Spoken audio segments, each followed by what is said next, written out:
Die vraag, hoekom voel ek leeg al het ek alles wat ek wou hê? Nou Gerda, ek kan dink jy hoor dit baie dalk in jou praktyk, want ek dink baie mense voel so. Lise, daar is waarskynlik soveel verskillende antwoorde en daar is soveel verskillende perspektiewe op hierdie, maar ek wil vandag twee uitlig vir die luisteraar. En die eerste een gaan ek leen by die neurobiologiese perspektief.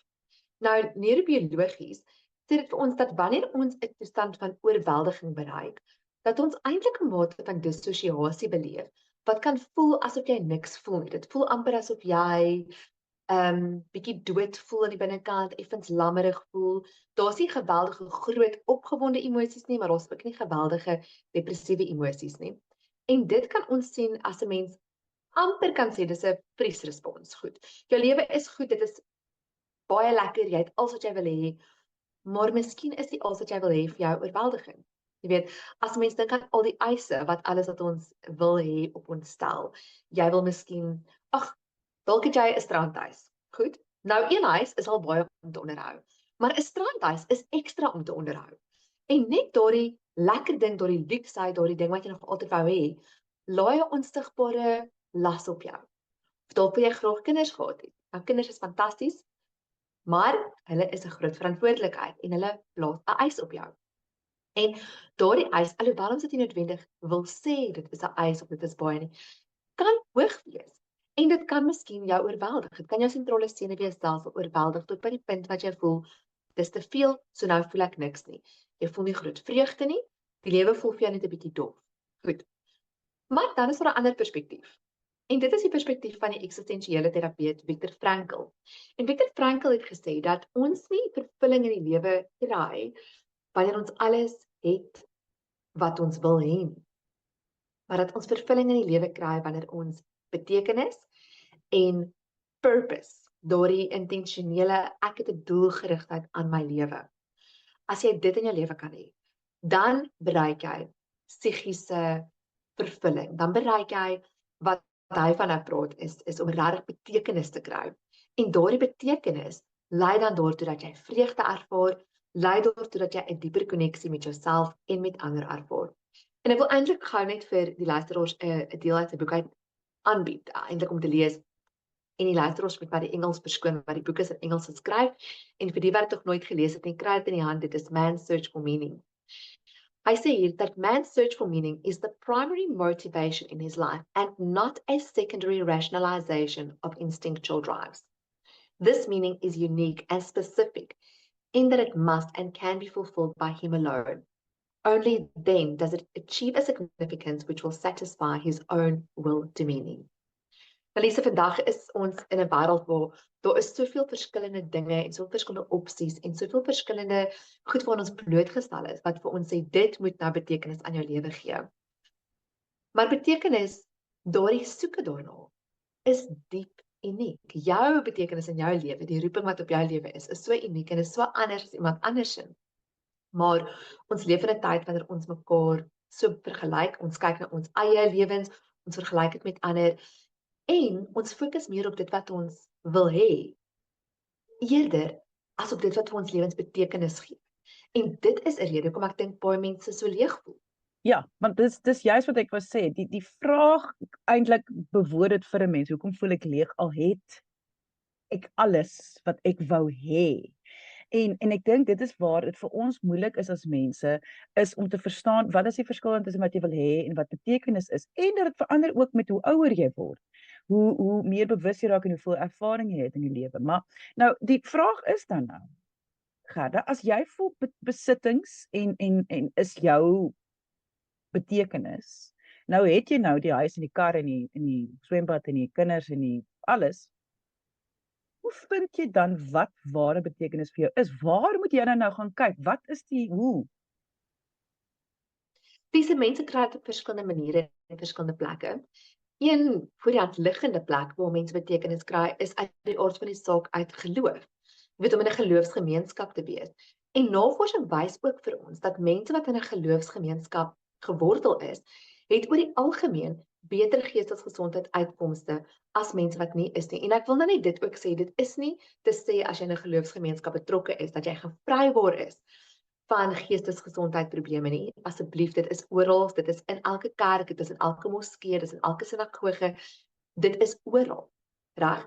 Maar oor die algemeen het die meerderheid mense 'n groter sin van betekenis, 'n groter sin van behoort en met ander woorde 'n groter veerkragtigheid om die uitdagings van die lewe te oorkom. Die ander manier hoe mense ook betekenis in hulle lewe kry, is deur hulle beroep. Goed. Nou baie mense voel dat beroep en siege en die betekenis van die lewe moet geskei word. Maar hulle is eintlik so in mekaar verweef. Ons kan nie van dit wegkom nie. Dit wat jy doen vir 'n beroep is deel van dit wat vir jou lewe betekenis gee. En nou luister daar dalk iemand en sê, "Nou wel julle ken nie my beroep nie. Ek is maar net die mens wat die asblikke op die lorry laai en ek maak net ander ryk mense se buurte skoon deur die asblikke weg te vat." Weet jy, Lisa, ek leer my eie kinders so dikwels dat daardie werk is van die mees belangrike werk vir die mensdom. Want hoe sou dit gelyk het as die wêreld oorgeloop het van vullis? Jy weet, so elke werk het inherente betekenis. Die betekenis lê nie in die monetêre waarde wat jy kry wanneer jy die werk doen nie. Die betekenis lê daarin, voel jy dra by tot iets wat groter is as jouself? Voel jy dra by tot die gesondheid of die goedheid van die wêreld? En lees dit dan, die derde plek waar mense baie betekenis vind, is in verhoudings. Verhoudings met jouself, verhouding met jou familie, verhouding met jou vriende, met jou bure. Daar is 'n studie wat wys dat mense besig is om te vereensaam, meer as een studie wat dit wys. Myself het hier korrigeer. Maar dat hulle vind dat mense wat in gemeenskap leef, wat 'n punt daarvan maak om uit te kom, om hulle bure te ken. Hulle praat van insidentele, so met ander woorde toevallige koneksies. Dit is wanneer jy na die winkel toe gaan en jy die teller op die naam groet en jy vir die teller vra, "Hoe gaan jou dag? Hoe gaan dit met jou kind? Hoe is jou hond wat siek was laas keer? Ai man, dit's lekker om jou te sien. Dankie vir my brood en my melk," en daar uitstap. Daardie toevallige koneksies beteken vir mense meer as om geïsoleerd te wees en sterk familiebande te hê. Dit is belangrik vir ons om geïntegreerd te wees in ons gemeenskappe. Dit is belangrik vir ons om toevallige verhoudinge te hê en intentionele verhoudinge. En dit is 'n plek waar mense regtig baie waarde uit in die lewe kan kry, baie betekenis kan kry. En dis iets wat besig is om te vervlou.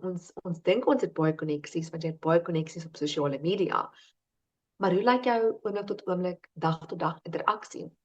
Jy weet, en ek dink dit is belangrik dat mense dit beskou. Lise, die fisiese materiële dinge in jou lewe gaan jou nooit die vervulling gee wat jy soek nie. Maak nie saak wat dit is nie, weet, ek het altyd gedink as ek so 'n kar gaan ry of as ek so 'n bankstel gaan hê, en dit was lekker vir die eerste 2-3 dae en toe is dit maar net nog 'n kar en nog 'n bankstel. Weet, dit gee nie vir jou betekenis aan die lewe nie. Maar wat vir ons volhoubare betekenis gee, is hoe ons opdaag vir die mense rondom ons en is hoe ons koneksies het, weet, met ietsie groter as ons, 'n gemeenskap, 'n samelewing, 'n geloofsgemeenskap. En dit is belangrik dat mense dit intentioneel gaan soek. So wat ek hoor is indien 'n mens so voel, dat hier het jy nou alles wat jy nog altyd wou gehad het en nou voel jy nog steeds net nie, moet 'n mens gaan kyk na waar kan jy bewuslik dinge probeer doen. Ons besê ons altyd op die program, doen is die belangrikste ding wat jy kan doen. Soos gaan 'n bietjie en gaan kyk as jy nou na die groepie in die dorp gaan wat praat oor naaldwerk, of jy nou van naaldwerk hou of nie, miskien om net 'n bietjie daar te sit, een keer 'n week, of gaan kyk 'n bietjie wat doen die kerk, wat se groepe bied hulle aan, of gaan en sit in 'n koffiewinkel en gesels maar net met die mense wat daar werk. Jy hoef nie nuwe vriende te maak nie, dit gaan nie oor hierdie enorme goed wat ons dink moet ons doen nie. Of doen iets vir jou gemeenskap, probeer 'n manier vind wat jy kan, so wat ek hoor is eintlik, ons kan nie vir jou sê wat jy gaan moet doen nie, maar ons kan net vir jou sê dat jy gaan iets moet doen. Maar nou dit my vraag is dan, as jy nie iets gaan doen nie, hoe kan hierdie leë gevoel jou lewe dan op die langtermyn affekteer? Waarna kyk ons? Wat gaan die probleem wees?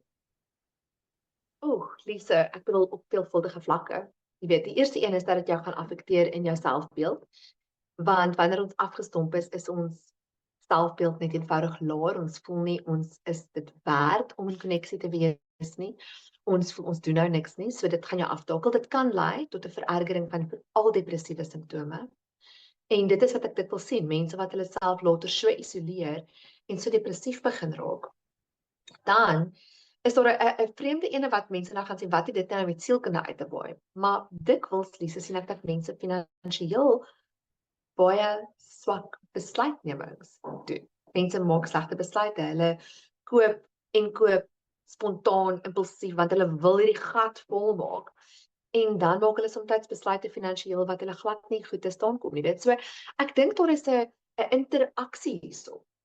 Want ons is besig as mense om ek wil sê ons medemenslikheid tot 'n groot mate te verloor. En dit maak ons nie gelukkiger nie.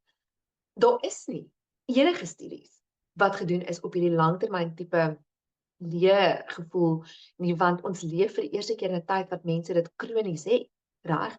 Ons het studies wat vir ons wys wat die teendeel is. Ons het 'n lang studie wat gedoen is oor 80 jaar van mense se lewensspan, wat hulle mense gevolg het en gekyk het wat is die bufferende gedrag wat mense gehad het, of die bufferende tipe omstandighede wat mense gehad het wat gelei het tot goeie uitkomste. Maar ons is nie baie goed om te weet wat die swak uitkomste is nie.